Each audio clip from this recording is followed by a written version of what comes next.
அன்பான சகோதர சகோதரிகளே, அஸ்ஸலாமு அலைக்கும் வரஹ்மத்துல்லாஹி தஆலா பரக்காத்துஹு.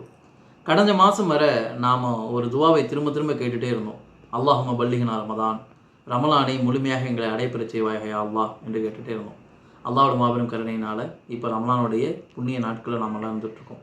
இனி ஓரிரு நாட்களில் 1000 மாதங்களை விட சிறந்த ஒரு இரவுக்காக காத்துட்ருக்குறோம். அல்ஹம்துலில்லாஹ்.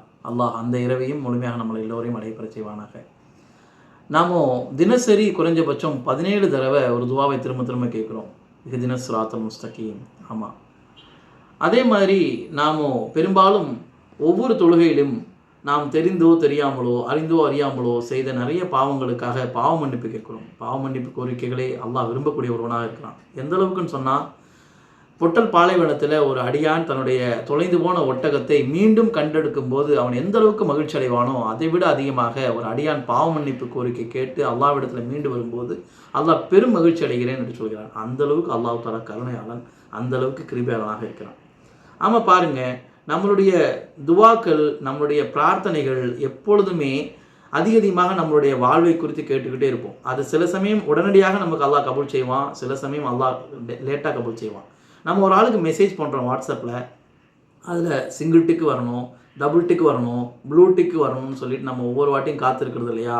அது மாதிரி நம்மளுடைய துவாக்களுக்காக, நம்மளுடைய பிரார்த்தனைக்காக அல்லாஹ்விடத்தில் காத்திருக்க வேண்டிய அவசியம் இருக்குது. இன்னும் பாருங்கள், நாம் செய்த துவாக்களுக்காக நாம் எப்போவோ துவா செஞ்சுருப்போம், அது நம்மளோட லைஃப்பில் இப்போ அப்ளிகபிளாக இருக்கும், நமக்கு வசதி வாய்ப்புகள்லாம் கிடச்சிருக்கும். இல்லை நம்மளுடைய பெற்றோர்கள் நமக்காக துவா செஞ்சுருப்பாங்க, நம்முடைய மூதாதையர்கள் நமக்காக பிரார்த்தனை செஞ்சுருப்பாங்க.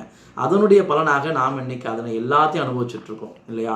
நமக்கு இருக்கிற வாகன வசதிகளாக இருக்கலாம், நமக்கு இருக்கிற வீடு, நம்முடைய ஃபேமிலி, நம்முடைய பிள்ளைகளுடைய படிப்பு, எல்லா விஷயங்களுமா இருக்கலாம். அது எல்லாத்தையும் நாம் இப்போ அனுபவிக்கிறோம். இப்படி அல்லாஹ்வுடைய அருட்கொடைகளை அனுபவித்து கொண்டிருக்கக்கூடிய இந்த நேரத்தில் நாம் இன்னொரு விஷயத்தையும் கொஞ்சம் யோசிக்கணும் இல்லையா? நாம் எந்த அளவிற்கு அல்லாஹ்வுக்கு நன்றியுள்ள நல்லடியார்களாக இருக்கணும். ஏன்னு சொன்னால், நாம் நன்றியுள்ள நல்லடியார்கள் இருந்தால் மட்டும்தான் அல்லாஹ் மேலும் மேலும் நமக்கு தருவேன்னு சொல்கிறான்.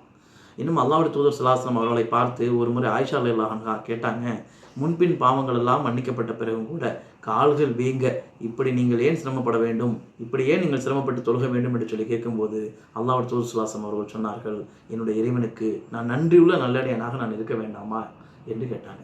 அப்போ நம்மளுடைய நிலை என்ன? நாம் எந்த அளவிற்கு அல்லாஹ் நமக்கு வழங்கியிருக்கிற அருட்கொடைகளின் பால் நன்றியுள்ள நல்லடியார்களாக நம்ம இருக்கிறோம். ஸோ இந்த ரமலான் அல்லாஹ்விற்கு அதிகமாக நன்றி செலுத்தக்கூடிய மக்களாக நம்மை மாற்றுவதற்கான ரமலானாக இருக்க வேண்டும்.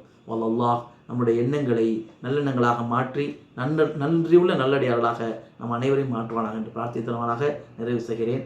வாஹிர் தவானா அல்ஹம்துலில்லாஹி ரப்பில் ஆலமீன்.